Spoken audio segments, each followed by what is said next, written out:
In this video, I will offer some strategies and tips for working through the writing process, especially different strategies related to revising. If you would like to work through some of the recommended strategies in this video, then you'll need to have a piece of writing, something to write with, and some paper. If you don't have a piece of writing from a course, then you can work through the first video that is on our site, Getting Started, and that will have you produce a single paragraph, which is perfectly fine for this particular video. Going forward, the video will offer suggestions both for those of you who might be working with that single paragraph and for others who might be working with a fully written paper or a part of a paper for a course. The only important thing is that you have gotten started on a piece of writing and have at least a paragraph written at this point. So first, pause the video and take some time, as much time as you need and have, to look at the paragraph or more that you have written and create an outline of the main points. That can be only the main points that you have already covered in what you've written, or if you know in general what you're going to write about more broadly and have not written the entire paper yet, you could list all of the main ideas that you intend to cover, but make an outline. And if you have a very long paper that would be too tedious for this particular time to go through the entire paper, you could pick one smaller section of it and just focus on that, or you can broadly outline the most major points. So pause the video and just do that. Write down a basic outline on a piece of paper.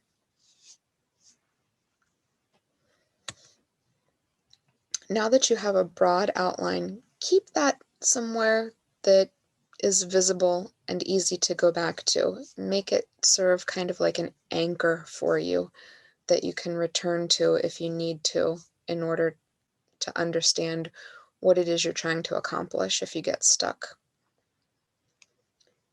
Once again, pause the video, and this time I want you to think about how you are making connections between details and ideas in your writing.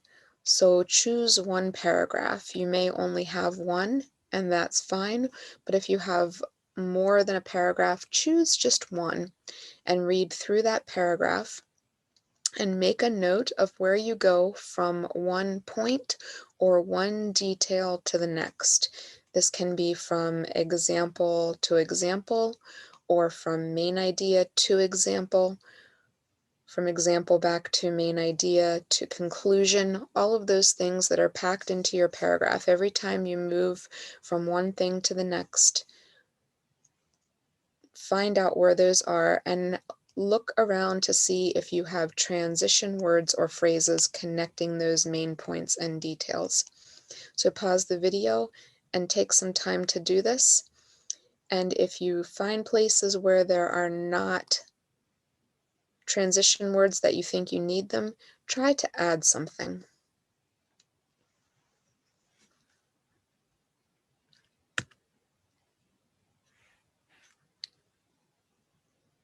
The next thing I want you to do is also related to connections. You've looked through the entire paragraph.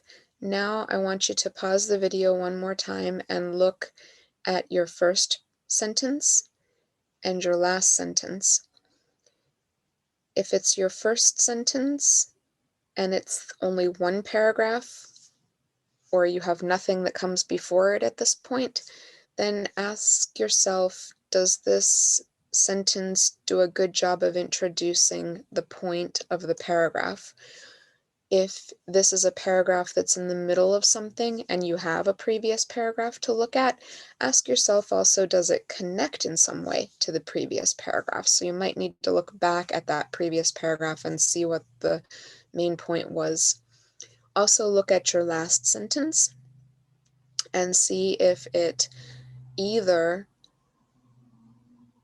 does a good job of generally concluding, if this is the only paragraph you have, or if it's where you've ended at this point in your writing, or if it's in the middle of something and there is already more written, take a look at the next paragraph and ask yourself if it connects to the previous paragraph.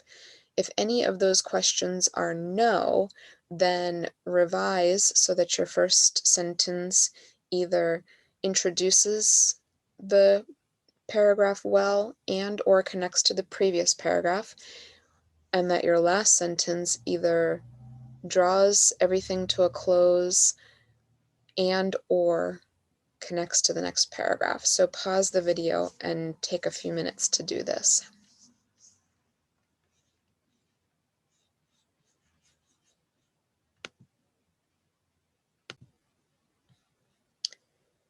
Here I have a page from Monmouth University, which is specifically about transitions in your writing. You might want to open this page on a device and just bookmark it, because this is a pretty helpful page, and I will not spend a lot of time on it right now, but I do want to show you that they have broken things down into the two kinds of transitions that I have already asked you to think about: transitions within a paragraph, as well as transitions between paragraphs, and they give you some examples. We are not going to take time right now, but you could pause the video now or come back to this later and just take a look if you aren't sure about what the difference is between transitions within a paragraph and transitions between paragraphs.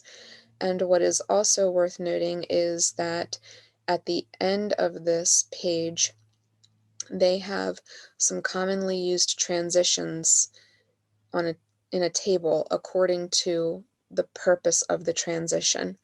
So words and phrases you can use almost like a thesaurus, especially if you find out that you generally start using the same words over and over, like also, or besides, or if you keep using therefore or although.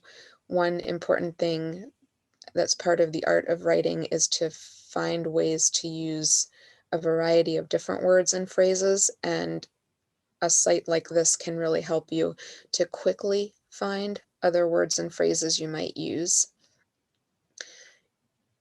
So I recommend that you bookmark this, and you might even, right now, if you were stuck trying to think about ways to transition, pause the video one more time and just take a look at this paragraph that you've written and that you're looking at, and ask yourself, what kind of transition do I need?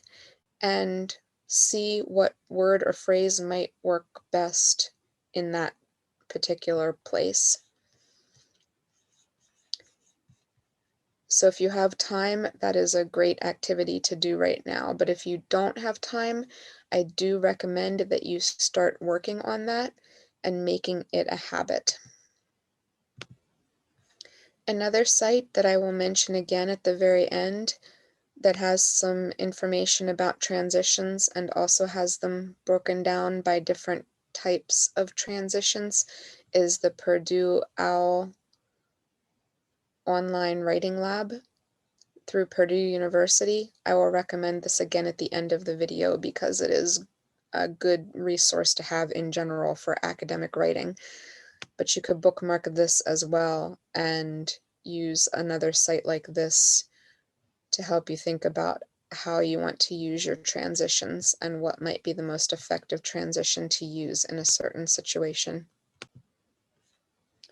This is something that you will want to make a habit if you have not done so already.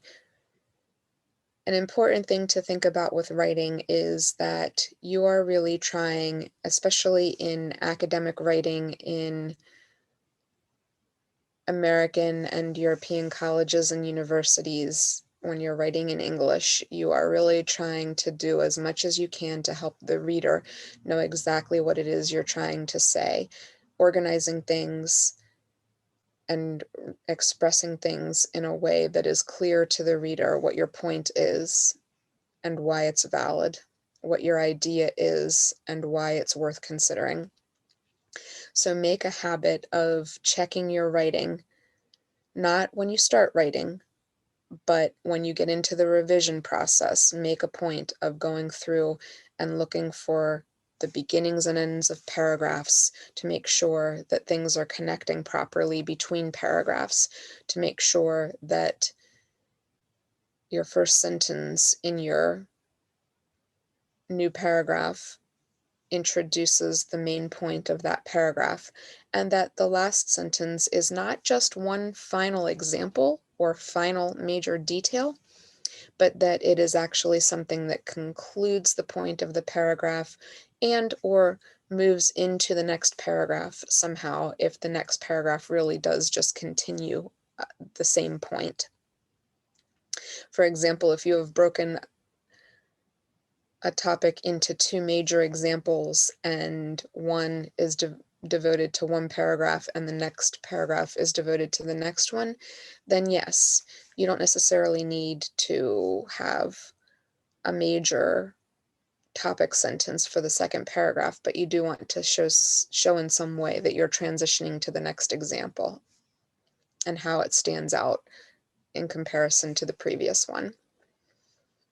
It's also important when you have time that you take a look at the details within the paragraph, and every time you've gone to a new major detail or a new major point, that you have some kind of transition that helps to show the flow and build of your logic and argument. And especially make sure that when you are making a major conclusion, usually toward the end of a paragraph, that you have some kind of signal for that, therefore, thus, something like that to show that now you're drawing your final conclusion. So when it comes to writing and revising, some of the things that you want to think about as you develop a writing process: don't let yourself get stuck on one section or point. Keep writing. I say this in the first video. Produce that first draft as soon as possible, and so that you don't get stuck revising one particular section and never get another section written. That having been said, it's perfectly fine to break things up into manageable time slots. Don't think if you have a 5 to 10 page paper that you have to set aside hours and hours and hours on Saturday to get it done. You can break it up into smaller pieces. The main point is to not put everything off until the last minute, but to try to produce something as quickly as possible so that you have time to go back and actually do adequate revising. Another thing that you want to make sure you do at some point is what we've practiced a little bit in this video, and that is to outline your paper. If you like to outline, or if it helps you to outline, or if you are forced to outline by a professor and their assignment before you actually write, it's fine to not have every single detail. It's also fine as you're writing to move things around and reorganize, but have that outline available to you as a kind of focal point so that you can keep going back to it from time to time and making sure that you're on track. It can help you to see what your end goal is, to remember what the bigger picture is and how one point fits into the bigger argument that you are trying to make. And then get to those details and check for transitions to make sure that you have them, especially at those key points in your paper where you are making major points and drawing major conclusions. And also check especially the beginnings and ends of your paragraphs. A way that I like to think about writing And the writing process is that you're zooming in and out at different times. Don't lose the trees for the forest. If you're constantly thinking about that bigger outline and how you have 12 or 15 pages that you need to ultimately write, yes, that's a lot to get done, and the main thing is to get those 12 to 15 pages of content written, but that doesn't mean that you don't want to at some point pay attention to those details and make sure you've got your transitions, and also make sure that you've got good grammar and punctuation and all of those things. But move back and forth so that you're spending time thinking about whether or not you have accomplished all of the main points of your outline, as well as all of the goals of the assignment according to the professor's instructions, but also making sure that those details are there in every paragraph. And if you can do this with some of your smaller papers that are maybe 1, 2, 3 pages, that you focus on every paragraph to get your transitions right, it will become a habit for you and you won't have to think about it as much. You will still have to think about it and maybe still go back to those transition pages like Purdue OWL and Monmouth University to get ideas of different words to use, but it will at least become habitual for you, and you'll say, oh, I need a transition. What's the best one here? So there are many things that you can use, but 3 recommended resources: the Purdue OWL online writing lab that I've already showed you, as well as Monmouth specifically for transitions. And in the first video, I mentioned that Cumberland County Library Systems subscribes to tutor.com, which offers online tutoring from noon to midnight Eastern Time, 24/7 basically, so 7 days a week. If you have a library card with Cumberland County, you can go to that library's website and go to tutor.com and log in from there and use those resources. You can upload a paper for them to give you feedback, and you can meet with tutors online anytime. But your own college or university campus may also have a writing lab or learning commons that you can go to. Take advantage of those, and also any other good editors that you know. If you have an older sibling who is willing and able to help you with your writing, that's perfectly fine. If you have a friend or somebody else who's a mentor that is willing to read your writing, that's fine too. The important thing is to get somebody else to read your writing, especially as you're trying to develop the skills of being a good writer. It's really helpful to get feedback from other people. But even when you've become a professional writer, professionals will get feedback. So find those people who can help you out and don't be afraid to get their feedback. I hope this video has been helpful and that your college writing is a successful endeavor.